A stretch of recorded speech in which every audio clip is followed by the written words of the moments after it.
अस्सलाम वालेकुम students, welcome to my channel learning with Anosha. उम्मीद है आप सब लोग खैरियत से होंगे और आपके एग्ज़ाम्स की तैयारी भी अच्छी जा रही होगी। मुझे बहुत ही अच्छा फीडबैक मिल रहा है आप सबकी तरफ से, तो उसके लिए बहुत बहुत शुक्रिया और इसी तरह से तैयारी जारी रखें। स्टूडेंट्स, आप लोगों की हेल्प के लिए पंजाब यूनिवर्सिटी के पास्ट पेपर्स सॉल्व करने लगी हूँ इस वीडियो में, यानी जितने भी MCQs पास्ट पेपर्स में आए हैं उनको सॉल्व कर लेते हैं, उनको देख लेते हैं कि वो क्या क्या MCQs थे।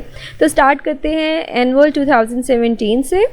इसको मैंने थोड़ा जूम कर लिया स्टूडेंट्स। आप लोग अगर आपको इसके ना पिक्सल सही नज़र नहीं आ रहे तो वीडियो पे ना एक क्वालिटी सेट करने वाली ऑप्शन होती है जिसके ऊपर आप 720 पिक्सल, 360 पिक्सल इस तरह से पिक्सल सेट कर सकते हैं। तो आप कोशिश करें हाई रेजोल्यूशन में ना इसके पिक्सल सेट कर दें ताकि आपको ये ईजीली नज़र आएँ। और अगर आप लोगों को फिर भी ये नज़र नहीं आ रहे इस वीडियो में तो आप लोग ये कर सकते हैं कि पंजाब यूनिवर्सिटी की वेबसाइट का लिंक मैं दे देती हूँ डिस्क्रिप्शन में, आप वहाँ से जाके इनको डाउनलोड कर सकते हैं ताकि आप वहाँ से पढ़ लें, आप लोगों को इजी हो जाएगा।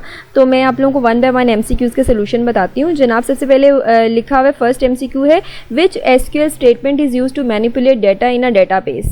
डाटा को मैनिपुलेट करना है, अपडेट करना है, चेंज करना है, तो अपडेट की क्यूरी यूज़ होती है, अपडेट SQL स्टेटमेंट, ठीक है। मोडिफाई, सेव है, सेव ये कोई क्यूरीज नहीं है, अपडेट है A, ठीक है, इसका A आंसर है। उसके बाद है rows of a relation in relational database are called. Rows क्या कहलाती है? टपल्स कहलाती है। मैंने पहले वीडियोस जो 5 बनाई हैं जिसमें database management system, operating system, network, सबके कॉन्सेप्ट्स, सबके MCQs कराए हैं आपको। मैं उनके डिस्क्रिप्शन में लिंक्स भी दे देती हूँ उन वीडियोज़ के, ठीक है। उसमें मैं सारी डिटेल्स बता चुकी हूँ। इसमें सिर्फ और सिर्फ सोल्यूशन बताने की कोशिश करूँगी ताकि वीडियो बहुत ज़्यादा लंबी ना हो जाए। तो इसका A आंसर है tuples. A table is in second normal form if, अगर पहले तो वो फर्स्ट नॉर्मल फॉर्म में हो, दूसरा उसमें कोई पार्शियल डिपेंडेंसी ना हो, तब वो सेकंड नॉर्मल फॉर्म में होती है। और a table is in third normal form if it is in second normal form and no transitive dependency, तो फिर वो थर्ड नॉर्मल फॉर्म में होती है। तो यहाँ C आंसर है क्योंकि फर्स्ट नॉर्मल फॉर्म में है और no partial dependency. Next fourth, dependency based on only a part of a composite primary key is called. अच्छा, यानी अब पूरी दो, यानी जो प्राइमरी की बनी हुई है उसमें 2 या 2 से ज़्यादा फील्ड्स हैं, वो पूरी प्राइमरी की पे बेस नहीं कर रही, ठीक है। जो भी फील्ड्स दूसरी हैं नॉन की फील्ड्स वो पार्ट पे यानी हाफ पे कर रही होंगी, उसे क्या कहा जाता है? उसे पार्शियल डिपेंडेंसी कहा जाता है। B इसका राइट आंसर है। नेक्स्ट है fifth, in an ER diagram relationship is represented bye. Relationship को डायमंड से रिप्रेजेंट किया जाता है, एंटिटीज़ को रेक्टेंगल से, ठीक है, एलिप्सिस जो होते हैं उनसे एट्रीब्यूट्स को रिप्रेजेंट किया जाता है। तो रिलेशनशिप जो है उसके बारे में पूछा जा रहा है, तो इसका C आंसर है। नेक्स्ट है, a person, place, object, event और concept in the user environment about which the organization wishes to maintain data refers to as, यानी जिससे रिलेटेड आपने डेटा स्टोर करना है, ठीक है। कोई भी पर्सन हो सकता है, प्लेस, इवेंट हो सकता है, जैसे ऑर्डर्स का डाटा, स्टूडेंट्स का डाटा, टीचर्स का डाटा, तो उसे एंटिटीज़ कहते हैं। एंटिटीज़ में हम लोग की फॉर्म में सेव करते हैं। तो D is the right answer. BCNF stands for, सबको पता है, बाइस कोड नॉर्मल फॉर्म है, C आंसर है। नेक्स्ट है, which SQL statement is use to delete data from database. Delete की क्यूरी यूज़ होती है। टेबल डिलीट करना हो तो ड्रॉप टेबल होता है, अगर डाटा डिलीट करना हो तो डिलीट क्यूरी होती है। तो B इसका राइट आंसर है। Next is, with SQL how do you select all the records from a table named person where the value of that column first name is Umar। अच्छा, आपने एक condition की base पे value search करनी और all records करने, तो all records के लिए हम स्टैरिक यूज़ करते हैं, ठीक है। ये कॉन्सेप्ट होता है सिलेक्ट स्टैरिक फ्रॉम, टेबल का नाम लिखते हैं यानी पर्सन, वेयर, उसके बाद कंडीशन लगाते हैं first name equals to Umar. तो ये लास्ट जो D है ना ये ठीक होगा, बाकी जो ऑप्शन है वो अप्रोप्रिएट नहीं है। उसके बाद 10th है, pick the relationship from the following. अच्छा, इस रिलेशनशिप कौन सा है इनमें से? क्लासरूम में एंटिटी है, टीचर भी एंटिटी है, अटेंड्स रिलेशनशिप है कि स्टूडेंट अटेंड करता है क्लास, इस तरह से। तो अटेंड्स रिलेशनशिप है, कॉस्ट पर डजन जो है वो नहीं अप्रोप्रिएट, यानी अटेंड्स यहाँ पे अप्रोप्रिएट है। C is the right answer. Next operating system के पार्ट में से है, the short term process scheduler is also called. Short term वो होते हैं जो कि रेडी क्यू में जितनी भी मेमोरी में प्रोसेसेस पड़े होते हैं उनको बारी बारी CPU से एग्जीक्यूट करवाते हैं, उसे डिस्पैचर भी कहा जाता है, मैंने लास्ट वीडियोज़ में बताया था। तो B डिस्पैचर इसका आंसर है। A cable break in a dash topology stops all transmission. Cable break होती है तो बस टोपोलॉजी में केबल यूज़ होती है, तो सारी ट्रांसमिशन स्टॉप हो जाती है। B right answer. Next is, a process is the set of instruction. Process set of instruction होता है ब्रॉट टू लाइफ, जब उसे एग्जीक्यूशन के लिए अलाइव किया जाता है, वरना तो डेड होता है ना वो। जब प्रोग्राम होता है तो डेड होता है समझो। A dynamic entity performing action as prescribe by the code, जो कोड में प्रिस्क्राइब की जाती है इंस्ट्रक्शन वगैरह वो परफॉर्म करता है, तो ये ट्रू है, इसका ए आंसर है। अच्छा, बहुत ज़्यादा एम्बिगुअस स्टेटमेंट हो ना, बहुत ज़्यादा समझ ही ना आ रही हो कि लिखा क्या, तब आप statement is not clear consider कर सकते हैं। लेकिन अगर स्टेटमेंट का कुछ मन रहा है ना थोड़ा बहुत, तो फिर आप उसका आंसर ही कंसीडर करेंगे, तो यहाँ ट्रू है ये, ठीक है। फोर्थ है On interactive systems, the average time it takes the system to start responding to user input is called। जब आप यूज़र को रिस्पॉन्ड करना स्टार्ट करें तो उसे रिस्पॉन्स टाइम कहते हैं। जितना अच्छा रिस्पॉन्स टाइम होगा उतनी जल्दी प्रोसेसेस एग्जीक्यूट होते हैं, तो इसका ए आंसर है response time. Round robin is the preemptive process scheduling algorithm. जी हाँ, राउंड रॉबिन जो प्रीएम्प्टिव है, प्रीएम्प्टिव और नॉन प्रीएम्प्टिव दो स्टेट्स होती हैं। प्रीएम्प्टिव का मतलब है आप ज़बरदस्ती CPU ले सकते हैं इस प्रोसेस से, लेकिन नॉन प्रीएम्प्टिव में फोर्सफुल आप CPU नहीं ले सकते। तो ये राउंड रॉबिन जो है ये प्रीएम्प्टिव है, ये ट्रू है।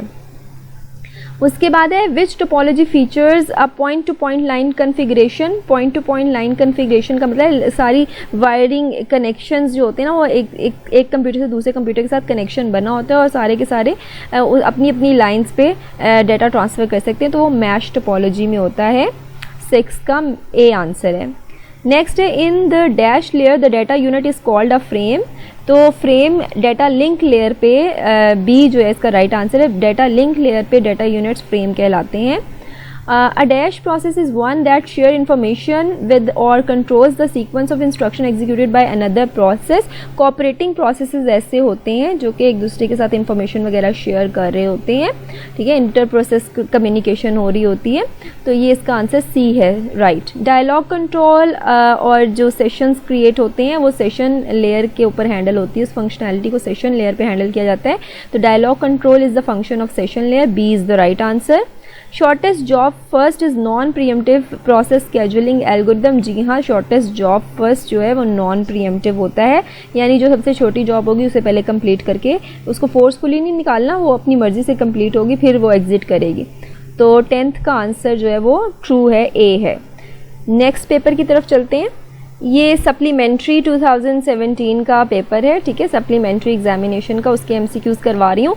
In a dash a parent record type can be link to one or more child record type, but a child record type can have only one parent.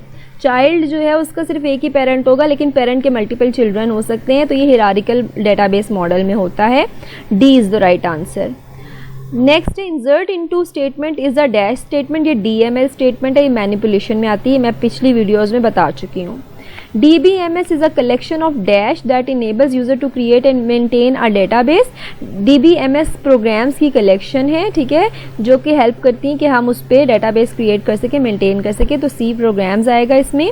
Next characteristics of entity are called dash of a table. तो characteristics attributes कहलाते हैं, fields भी कहते हैं इनको, तो ये B answer है। अगर कैरेक्टरिस्टिक्स एंटिटी की क्या होगी, जैसे एक स्टूडेंट है उसका रोल नंबर उसकी कैरेक्टरिस्टिक है, student entity roll number characteristics, तो उसे एट्रीब्यूट भी कहते हैं। बी आंसर सही है। इन an ER diagram entity is represented bye. ER diagram में मैंने बताया था रेक्टेंगल्स से, यानी बी जो है वो सही ऑप्शन है, रेक्टेंगल से एंटिटीज को रिप्रेजेंट किया जाता है। Next, the result of a select statement can contain duplicate rows. ठीक है, डुप्लीकेट रोज क्या सिलेक्ट स्टेटमेंट के रिजल्ट में सिलेक्ट होते हैं, सर्चिंग के लिए यूज होती है, ठीक है। अब देखिए, अगर आप सर्च करते हैं ना प्राइमरी की से, तो डुप्लीकेट रिजल्ट्स नहीं आएंगे, सिंगल रिकॉर्ड सिंगल रिजल्ट। लेकिन जब आप किसी और से जो नॉन प्राइमरी की है उससे आप सर्च कर रहे हो, जैसे सिटी नेम से सर्च करें, सिटी नेम में तो बहुत सारे लोग आ सकते हैं, तो डुप्लीकेशन अलाउ हो सकती है, डिपेंड करता है। तो यहाँ पे आप ट्रू कंसीडर कर सकते हो, ए इसको। Next, the relational model uses some unfamiliar terminology. A tuple is equivalent to a tuple क्या होती है, रिकॉर्ड, ठीक है, a record. So A is the right answer. Dash or association among entities, associations होती है relationship. C answer. The candidate key is that you choose to identify each row uniquely is called। अच्छा, जिस candidate की वो होती है जो uniquely identify कर सके किसी रिकॉर्ड को। जब आप कैंडिडेट की को चूज़ कर लेते हैं कि वो यूनिकली आइडेंटिफाई करे आपकी टेबल में, तो वो प्राइमरी की बन जाती है, तो इसका आंसर बी है। Next, the entity relationship model was develop by Peter Chen ने ये डेवलप किया था। B is the right answer. Next, इसी के ऑपरेटिंग सिस्टम के देख लेते हैं। Moving process from main memory to disk is called swapping.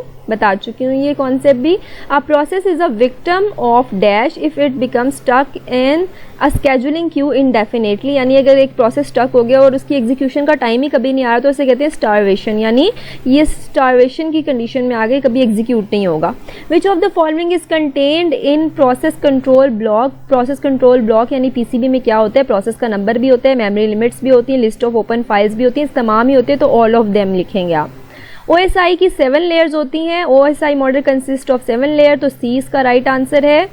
उसके बाद एक communication between a computer and a keyboard involves. Computer और कीबोर्ड के दरमियान जो कम्युनिकेशन होती है वो वन वे होती है, क्योंकि आपके कीबोर्ड ने सिग्नल सेंड करने होते हैं कंप्यूटर को, तो ये वन वे है, तो ये सिंप्लेक्स कम्युनिकेशन है। Next, a thread is the flow of execution through the process code with its own program counter, system register and stack.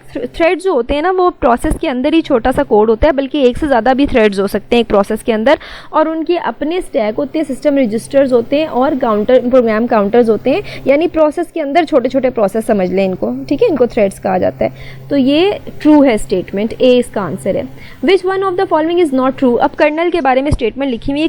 Colonel operating system का वो पार्ट होता है कि जब आपका प्रोग्राम, जब भी आपका कंप्यूटर रनिंग में है ना, कंप्यूटर ऑन है, तो ऑपरेटिंग सिस्टम का जो पार्ट हर वक्त मेमोरी में लोड रहेगा ना, उसे कर्नल कहा जाता है, ठीक है। तो kernel is the program that constitutes the central core of the operating system. Definitely central core है, ये तो ट्रू हो गई।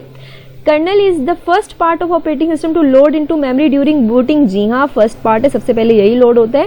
Kernel is made of various module which can not be loaded in running operating system. ये गलत है, load हो सकता है कर्नल, यहाँ पे लिखा है कैन नॉट बी लोडेड, ऐसा नहीं, ये लोड होता है। Kernel remains in the memory during the entire computer session. जी हाँ, जब तक कंप्यूटर ऑन रहता है कर्नल मेमोरी में मौजूद रहता है। तो ये सी वाला सिर्फ गलत है, बाकी सब ट्रू है, तो इसका सी आंसर है। Coaxial cable carries signals of higher frequency ranges than dash cable. Coaxial cable twisted pair से faster है और optical fiber से slower है, तो इसलिए twisted pair इसका आंसर आएगा A. What is the meaning of bandwidth in network? Bandwidth होती है टोटल कैपेसिटी कितनी है आपके चैनल की, कितना डाटा वो ट्रांसमिट कर सकता है, तो transmission capacity of a communication channel, A इसका राइट आंसर है, ठीक है। कनेक्टेड कंप्यूटर इन नेटवर्क, ये भी नहीं। Class of IP used in network, ये भी नहीं। नन ऑफ द अबव, ए इसका राइट आंसर है। बाकी सारी ऑप्शंस जो है वो इससे राइट आंसर में नहीं आती। और इस पेपर की लास्ट जो एमसीक्यू है इसका, which topology features a point to point line configuration, तो वो बता दिया था मैंने, पिछले भी पेपर में ये आया हुआ था, मैश टोपोलॉजी। नेक्स्ट पेपर में मूव करते हैं जी जनाब। नेक्स्ट है एनुअल एग्जामिनेशन 2018 का पेपर, उसके एमसीक्यूज देख लेते हैं। प्राइमरी की में not comprise more than one column. Primary की में एक से ज़्यादा कॉलम हो सकते हैं, तो ये कंडीशन, ये जो स्टेटमेंट है ये फॉल्स है, बी इसका राइट आंसर है। What is the language used by most of the DBMS for helping their users to access data? जो डेटाबेस की लैंग्वेज होती है जो उसके अंदर यूज़ होती है वो SQL होती है, यानी स्ट्रक्चर्ड क्यूरी लैंग्वेज, तो इसका बी आंसर है। What type of join is needed when you wish to include rows that do not have matching values? इसका आउटर ज्वाइन आंसर है। डिफरेंट ज्वाइंस होते हैं, इनर ज्वाइन, आउटर ज्वाइन, तो जो match नहीं हो रही थी वैल्यूज उसका आउटर ज्वाइन होता है, C. Which group function ignores null values? Null values को इनमें से कौन सा इग्नोर करता है ग्रुप फंक्शन? अच्छा, ये याद रखिएगा, ये बार बार ये क्वेश्चन आया हुआ है, जो काउंट स्टेरिक है ना ये इग्नोर नहीं करता नल वैल्यूज को, एवरेज भी इग्नोर करता है, सम भी करता है, तो इसका डी आंसर है, ए एंड सी। तो ये वाला याद रखिएगा, काउंट स्टेरिक जो है वो इग्नोर नहीं करता नल वैल्यूज को। Next, relationship is an association representing the interaction between attributes. अच्छा, अब इंटरेक्शन है एट्रीब्यूट्स के दरमियान। एट्रीब्यूट्स के दरमियान इंटरेक्शन जो होता है वो रिलेशनशिप नहीं होता, बल्कि रोज़ रिकॉर्ड्स के दरमियान इंटरेक्शन होता है। तो ये स्टेटमेंट या तो क्लियर में नहीं क्लियर, या फिर ये फॉल्स आप इसको कंसीडर करें तो ज़्यादा बेहतर है, तो ये बी इसका आंसर आप लगा सकते हैं। Next is the dash of two relation is the concatenation of every tuple of one relation with every tuple of second relation। concatenation करते हैं तो ये करते हैं हम कार्टेशियन प्रोडक्ट में, C is the right answer। business rules are restriction on the business activities that need to be reflected in the database and database application। definitely आप databases बनाते हैं तो किसी स्पेसिफिक बिजनेस को सपोर्ट करने के लिए बनाते हैं, उसके डाटा वगैरह को सेव करने के लिए, तो ये रिस्ट्रिक्शंस हैं जो डेटाबेस और डेटाबेस एप्लीकेशन में रिफ्लेक्ट होनी चाहिए, तो ये ट्रू आंसर है इसका। A dash entity is one whose existence depends on another entity. अगर कोई डिपेंडेंट हो ना एक एंटिटी दूसरी एंटिटी पे तो वीक एंटिटी कहलाती है, तो इसका ए आंसर है। A dash defines a database structure it's table, relationship, domains and business rules, जो कंप्लीट एक समझे लॉजिकल स्ट्रक्चर बता रही डेटाबेस का, उसे डेटाबेस स्कीमा कहा जाता है। ये मैंने अपनी वीडियोस में भी आपको बताया था। बी इसका राइट आंसर है। Next is a relation is in dash normal form if it is in Biscode normal form and has no multi-valued dependencies। multi-valued dependencies हम रिजॉल्व करते हैं फोर्थ नॉर्मल फॉर्म में, तो इसका डी आंसर है।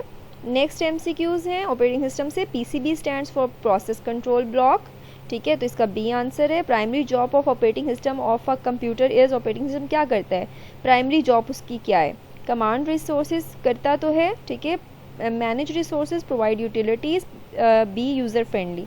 तो जो इसकी प्राइमरी जॉब है ना, वो मैनेज रिसोर्सेज की, तमाम रिसोर्सेज को मैनेज करता है, ये हार्डवेयर रिसोर्सेज या कुछ भी, तो बी इसका राइट आंसर है। वैसे तो बाकी भी बन रहे हैं थोड़े बहुत, लेकिन बेस्ट आंसर इस वक्त बी बन रहा है। Which of the following scheduler is invoked most frequently, सबसे ज़्यादा जो स्केजुलर बार बार इन्वोक किया जाता है ना, वो शॉर्ट टर्म स्केजुलर होता है, क्योंकि इसका काम ये होता है कि मेमोरी से प्रोसेस उठाते हैं, CPU एलोकेट करते हैं, CPU से एग्जीक्यूट करवाते हैं, ये वाला काम बार बार कर रहा होता है, तो ये सबसे ज़्यादा बार बार इन्वोक किया जाता है। C is the right answer. Fourth है which of the following is the criterion to evaluate a scheduling algorithm. ये जो स्केजुलिंग एल्गोरिदम होते हैं ना, इनको एवेल्यूएट करने के लिए, इनकी परफॉर्मेंस एवेल्यूएट करने के लिए इनमें से क्या यूज़ होता है, CPU यूटिलाइजेशन, यानी CPU को आप कितने अच्छे तरीके से यूटिलाइज कर सकते हैं, थ्रूपुट, नंबर ऑफ प्रोसेस जो एक पर्टिकुलर टाइम पे कंप्लीट होते हैं, वेटिंग टाइम कि कितना ज़्यादा वेट करना पड़ रहा है, amount of time spend ready to run but not running, कि कोई प्रोसेस रनिंग के लिए रेडी है बट वो रेडी मतलब उसे CPU एलोकेट नहीं किया जा रहा, उसको कितना वेट करना पड़ रहा है। तो ये सारे ही क्राइटेरियाज जो हैं वो चेक किए जाते हैं, तब हम स्केजुलिंग एल्गोरिदम्स की परफॉर्मेंस को मेजर कर सकते हैं। तो ऑल ऑफ द अबव ये राइट आंसर है। नेक्स्ट है the dash replacement algorithm is the combination of FIFO and NRU algorithm. FIFO कहते हैं first in first out, NRU कहते हैं नॉट रिसेंटली यूज्ड। तो वो कहते हैं कि फर्स्ट इन फर्स्ट आउट में जो पहले आया हुआ है और काफ़ी देर से यूज़ भी नहीं हुआ, उसको उस पेज को निकाल देना मेमोरी से। ये किस एल्गोरिदम में होता है, ये सेकंड चांस में होता है, ठीक है, ये ए इसका राइट आंसर है।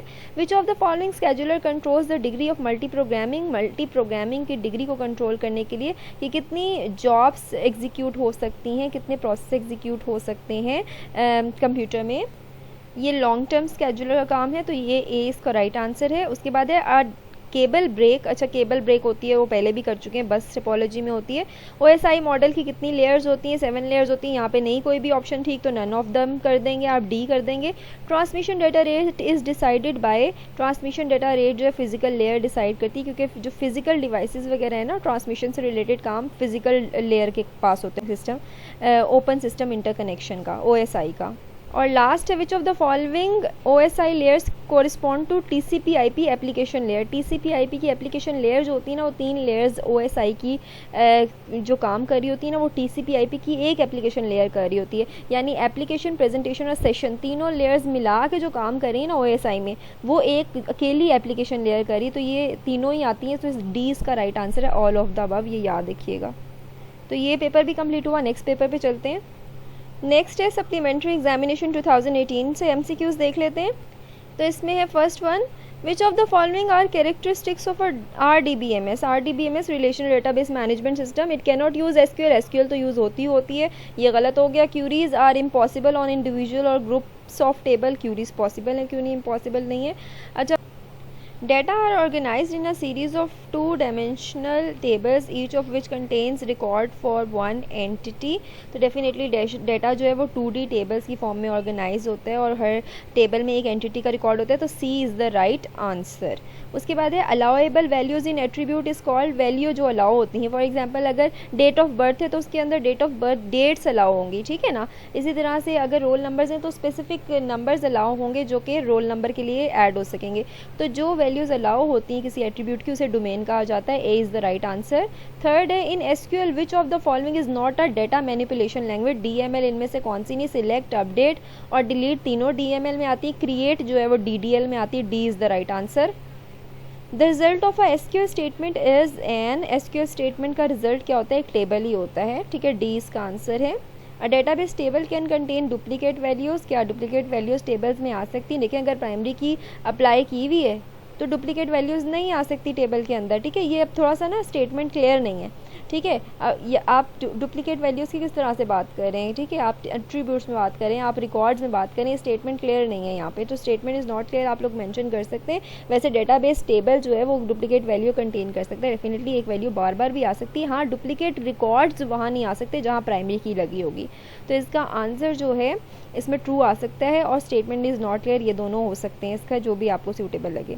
Creating a foreign key constraints between columns of two tables defined with two different data types with will produce an error. तो अगर आप लोग डिफरेंट डेटा टाइप्स पे करेंगे, रिलेशनशिप बनाएंगे डिफरेंट कॉलम्स पे, तो इस पे एरर आएगा और अक्सर एरर आता है, तो ये ट्रू है। अ रिलेशन इज़ कंसीडर्ड आ, रिलेशन क्या कहलाता है, वो 2 डायमेंशनल टेबल कंसीडर होता है। C is the right answer.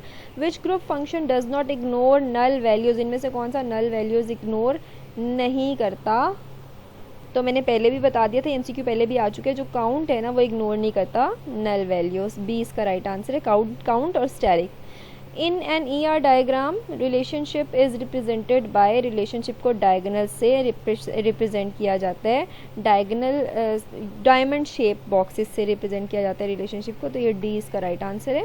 Create table statement is a dash statement, create table DDL statement होती है, ठीक है। तो ये हो गए डेटाबेस के। नेक्स्ट देखते हैं इसके ऑपरेटिंग सिस्टम से MCQs. Wasted space within a partition, ठीक है, पार्टीशन के अंदर जो स्पेस वेस्ट हो रही होती है वो इंटरनल फ्रेगमेंटेशन होती है, जो आउटसाइड द प्रोसेस या आउटसाइड द पार्टीशन जो फ्री स्पेसेस होती हैं वो एक्सटर्नल फ्रेगमेंटेशन में आती है, तो ये is the right answer.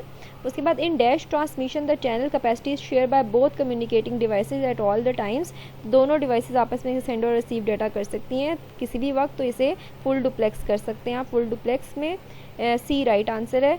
In a batch environment a new process is created in response to the submission of a job, अगर जॉब कोई सबमिट की जाती है तो नया प्रोसेस क्रिएट होता है, ट्रू। उसके बाद वो प्रोसेस जब तक कंप्लीट नहीं होता तब तक कोई और जॉब एग्जीक्यूट नहीं होती। A dash is the physical communication pathway that transfer data from one device to another, physical जो चैनल्स होते हैं उन्हें लिंक कहा जाता है जिसके जरिए डाटा ट्रांसफर होता है, तो link is the right answer.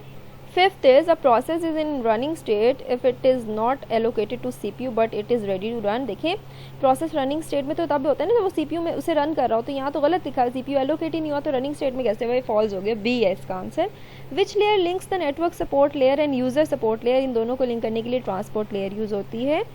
In dash operating system the response time is very critical, real time में रिस्पॉन्स टाइम, देखें आपने कोई मिसाइल फायर करना है तो वो रियल टाइम ऑपरेटिंग सिस्टम उसे हैंडल करते हैं, तो वो बहुत क्रिटिकल होता है, टाइमली काम होना चाहिए, तो रियल टाइम है इसका सही आंसर।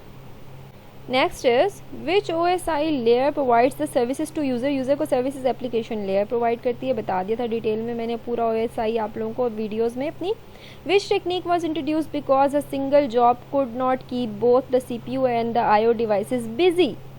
तो कौन सी टेक्निक यूज़ होती है, एक सिंगल जॉब CPU और IO डिवाइसेस दोनों के लिए काम नहीं कर सकती, एक जॉब में CPU भी वर्किंग में हो रहा हो और IO डिवाइसेस पे भी काम हो रहा हो, नो, या तो CPU बर्स्ट होगी या IO बर्स्ट होगी, या तो CPU पे रनिंग में होगी कोई प्रोसेस या कोई जॉब, या फिर IO इनपुट आउटपुट कर रही होगी, तो उससे फिर अगर आपने बेहतर करना है सारे कॉन्सेप्ट को तो मल्टी प्रोग्रामिंग का कॉन्सेप्ट है, यानी मल्टीपल प्रोग्राम्स एक वक्त में रन कर सकते हैं, तो डी इसका राइट आंसर है। An optical scheduling algorithm in terms of minimizing the average waiting time of a given set of processes is, जो एवरेज वेटिंग टाइम मिनिमाइज करता है वो है शॉर्टेस्ट जॉब फर्स्ट।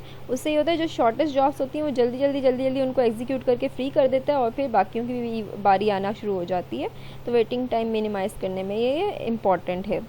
तो जनाब ये 2018 की सप्लीमेंट्री के भी हो गए, अब नेक्स्ट पे चलते हैं। अच्छा ये MCQs थोड़े से क्लियर नहीं है, 2019 के हैं, लेकिन इसका प्रिंट बिल्कुल क्लियर नहीं है, ठीक है, जैसे जैसे नज़र आ रहा है बस वो आप लोग इसको ना पंजाब यूनिवर्सिटी की साइट से डाउनलोड करके ज़रूर पढ़ लीजिएगा, अगर यहाँ से नज़र नहीं आ रहा, नहीं तो पिक्सल जो अपनी वीडियो क्वालिटी है ना वो बढ़ाएं, वो 720 तक लेके जाएँ, HD लेके जाएँ, तो आपको ही साफ नज़र आएगा। अच्छा जनाब, तो फर्स्ट है data model is a collection of logical construct use to represent the data structure and the data relationship found within the database.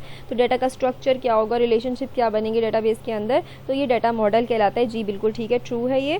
The sub language SQL की 3 सब लैंग्वेज इंपॉर्टेंट है, DDL, DML और DCL। तो जो सब language है इन्होंने बताया हुआ है कि the sub language of SQL use to describe the structure of a database is called, structure को डिफाइन करने के लिए जो सब लैंग्वेज यूज़ होती है उसे डेटा डेफिनेशन लैंग्वेज कहते हैं, स्टेटमेंट भी यही कह रही है, तो ये ट्रू आंसर है। You can use arithmetic operators in any clause of an SQL statement except the dash clause. आप arithmetic operators जो हैं वो इसमें से किस clause में यूज़ नहीं कर सकते. तो आप सब क्लॉजेज में यूज़ कर सकते हैं अरिथमेटिक ऑपरेटर्स, लेकिन फ्रॉम में टेबल करते हैं तो टेबल का नाम होता है, तो वहाँ पे आप यूज़ नहीं कर सकते. Next is dash the collection of programs that manages the database structure and control access to the data stored in databases. तो डेटाबेस के स्ट्रक्चर को मैनेज करना और उसके अंदर जो स्टोर डेटा है उसको एक्सेस करना, ये DBMS डेटाबेस मैनेजमेंट सिस्टम का काम है. B is the right answer. Drop table is a DML statement. No, DDL statement होती है ड्रॉप टेबल, तो ये फॉल्स है. You can write sub query in dash clause. आप इनमें से किस क्लॉज पे सब क्यूरी लिख सकते हैं? आप वेयर में भी लिख सकते हैं, आप हैविंग में भी सब क्यूरी लिख सकते हैं, और आप फ्रॉम में भी सब क्यूरी लिख सकते हैं. तीनों में आप सब क्यूरी लिख सकते हैं, तो डी इसका राइट आंसर है. ABC में तीनों में आप लिख सकते हैं. D is the right answer. सब क्यूरी का मैं बताती चलूँ. जब क्यूरी के अंदर क्यूरी लिखते हैं ना, क्यूरी स्टेटमेंट्स होती हैं, उनके अंदर जब क्यूरी लिखते हो तो वो सब क्यूरी कहलाती है. अच्छा जी, नेक्स्ट है प्राइमरी की में कंटेन नल वैल्यूज़. प्राइमरी की में डुप्लीकेट और नल वैल्यूज़ दोनों ही नहीं होती, तो इसलिए फॉल्स है. डैश और association among entities, association relationships को कहते हैं. C is the right answer. 9th है a dash entity is one whose existence depends on another. Weak पहले भी कर चुके हैं. वीक एंटिटी की एग्जिस्टेंस डिपेंड करती है दूसरी एंटिटी पे. Key elements of ER model. ER model में एंटिटीज़ भी आती हैं, एट्रीब्यूट्स भी आते हैं, रिलेशनशिप्स भी आते हैं, आइडेंटिफायर्स भी आते हैं, सब आते हैं, तो all of them. D is the right answer. Next पे चलते हैं जी. ये ऑपरेटिंग सिस्टम के और नेटवर्क के पार्ट में से विच of the following is not a transmission mode. Simplex, half duplex, full duplex तीनों होते हैं. सेमी डुप्लेक्स कोई मोड नहीं, तो ये सी इसका आंसर है. A process is in running state. ये हम अब पहले भी कर चुके हैं कि CPU एलोकेट नहीं हुआ तो रनिंग में कैसे होगा. इसका आंसर फॉल्स है. 2 का फॉल्स आंसर है. 4 वाला भी पिछले पेपर में कर चुके हैं और 3 वाला भी कर चुके हैं. कोऑपरेटिंग और सेकंड चांस ये पिछले पेपर में कर चुके हैं. A dash is the physical communication pathway link. ये भी पिछले पेपर में आ चुका है. केबल ब्रेक हो जाए, केबल ब्रेक, वो बस टोपोलॉजी में केबल ब्रेक का इशू होता है, ये भी पिछले में आ चुका है. और an interrupt is an event generated by CPU and controls goes to operating system. Interrupt जो होता है वो definitely different devices, different hardware interrupts generate करते हैं, जिसके बाद ऑपरेटिंग सिस्टम को पता चलता है कि उसने क्या एक्शन परफॉर्म करना है, तो ये ट्रू है. राउंड ड्रॉपिंग जो है वो प्रीएम्प्टिव स्केजुलिंग एल्गोरिदम है, बिल्कुल है, ट्रू है इसका आंसर. कोएक्सियल केबल्स जो है वो किससे ज़्यादा हायर फ्रिक्वेंसी रेंजेस रखती हैं? वो ट्विस्टेड पेयर से ज़्यादा हायर रखती हैं, वो कैरी कर सकती हैं सिग्नल्स को, तो इसका आंसर ए है. LED stands for light emitting diode. Light emitting diode. LCD stands for liquid crystal display. इसी में कुछ आगे मज़ीद भी MCQs हैं 2019 के पेपर में, वो देख लेते हैं. शायद आपको क्लियर नज़र ना आ रहा हो, लेकिन आप लोग इनको डाउनलोड कर लीजिएगा पंजाब यूनिवर्सिटी की वेबसाइट से. मैं डिस्क्रिप्शन में लिंक ऐड कर दूंगी. You can use arithmetic operators in any clause of SQL statement except dash clause. Arithmetic operation वो अभी जो हमने किया है कि इनमें से किस में आप अरिथमेटिक ऑपरेटर यूज़ नहीं कर सकते. फ्रॉम क्लॉज इसका आंसर है B. You can place the sub query in the SQL order by clause. आप सब क्यूरी जो है वो ऑर्डर बाय क्लॉज में ऐड कर सकते हैं SQL में या नहीं कर सकते, तो इसका आंसर है false. If students and course participate in a relationship, this is an example of what. कि स्टूडेंट है और कोर्स है. देखें, अगर स्टूडेंट का टेबल है, उसका स्टूडेंट के टेबल के साथ ही रिलेशनशिप बने, यानी उसी एंटिटी का अपने साथ ही रिलेशनशिप बने, तो यूनरी होता है. अगर 2 एंटिटीज़ का बने तो बाइनरी होता है. अगर 3 का बने तो टर्नरी होता है. तो यहाँ 2 है स्टूडेंट और कोर्स, तो इसका बाइनरी रिलेशनशिप बनेगा. अगर एक ही होता है ना स्टूडेंट का स्टूडेंट के साथ, तो ये यूनरी होता. अगर 3 होते हैं स्टूडेंट, टीचर और कोर्स, तो ये टर्नरी होता. तो इसका आंसर जनाब बाइनरी है, बी. फिर in an ER diagram attributes are represented. Ellipse से रिप्रेजेंट किया जाता है एट्रीब्यूट्स को. डी इसका राइट आंसर है. A relation is in dash normal form if all non key attributes are dependent all of the key. तो वो जो नॉन की एट्रीब्यूट्स डिपेंडेंट होते हैं सारे के सारे की के ऊपर, तो वो सेकेंड नॉर्मल फॉर्म में होते हैं.